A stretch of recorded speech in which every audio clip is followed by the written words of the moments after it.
Мені слід розпочати з двох добрих новин. Перша новина – я мав рацію. Гелікоптер Ingenuity приземлився на піщану дюну під час свого 12-го польоту. Ось посадочні ніжки помітно втискаються в поверхню, що провалюється під ними. А друга добра новина – я помилився.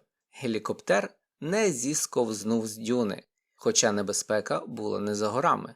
Ось 13-й політ. Вм'ятини трьох ніжок добре видно, але четверта не проломила поверхню дюни. Ось це розмазування вказує на те, що або дрон трохи ковзав, або своїми роторами йому вдалося підняти пилюку під кіркою дюни. З цим розібралися, отже, можемо почати основне відео. Те, що ви зараз бачите, це подорож над поверхнею Марса гелікоптера Ingenuity під час свого 12-го польоту. Мапа показує план різних польотів, наданий НАСА. Сині трикутники показують напрямок зйомки кольорової камери під час польоту. Як ви бачите, після того, як гелікоптер досяг середини дистанції, він почав повертатися.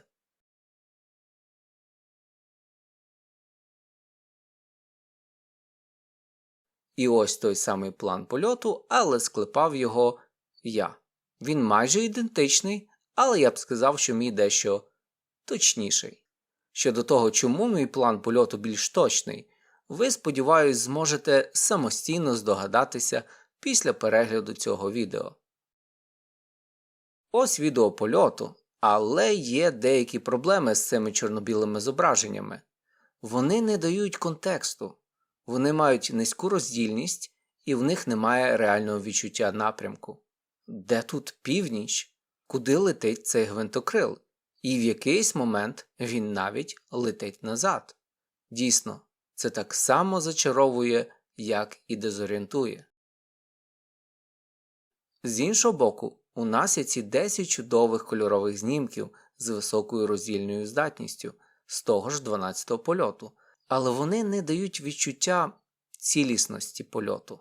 Вони пов'язані, але це не відразу помітно. Найкращою ідеєю було б поєднати чорнобілі зображення з кольоровими. Оскільки чорнобілі зображення були зроблені за допомогою скерованої униз навігаційної камери, тінь є завжди в кадрі. І тут мені вдалося вирахувати положення тіні і скористатися цим.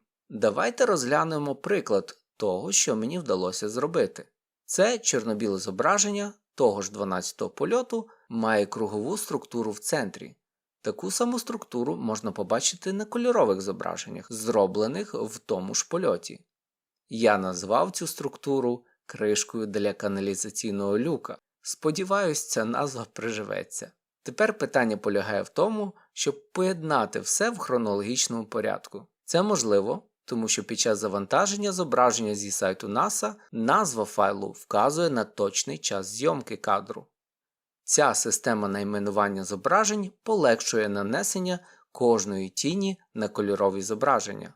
У випадку з кришкою люка ми бачимо 4 зображення з номерами 643, 44, 45 та 646. Слідкуйте за тінню цих 4 зображень. Тепер давайте нанесемо ці ж тіні на кольорове зображення. Тут тіні представлені зіркою.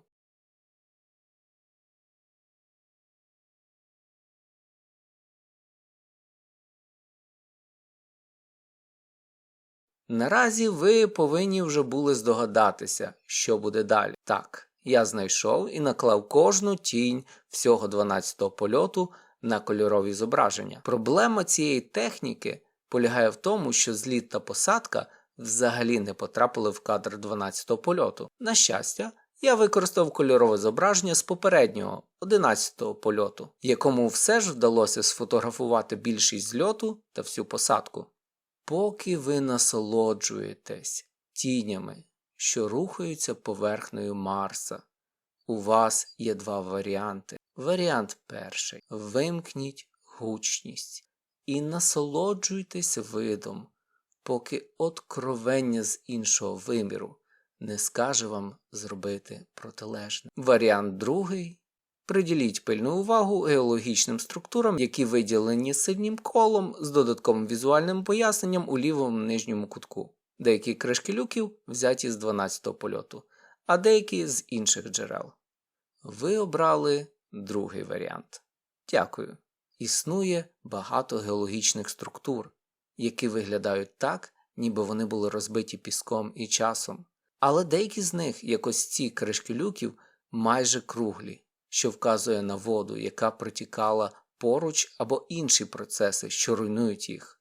Ось можливо джерело води. Ви можете легко уявити поступове руйнування каменю, як пісок потрапляє в тріщини, і якщо в піску є трішки води, що конденсується, то зі зміною півроку і плином тисячоліть вода всередині піску розширюється і розбиває все вщент.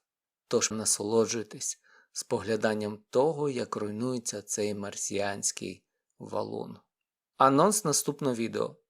Пісок на камері Ingenuity протягом усіх 13 польотів. Так, пісок. Він жорсткий і грубий, і колючий, і його не витрусиш.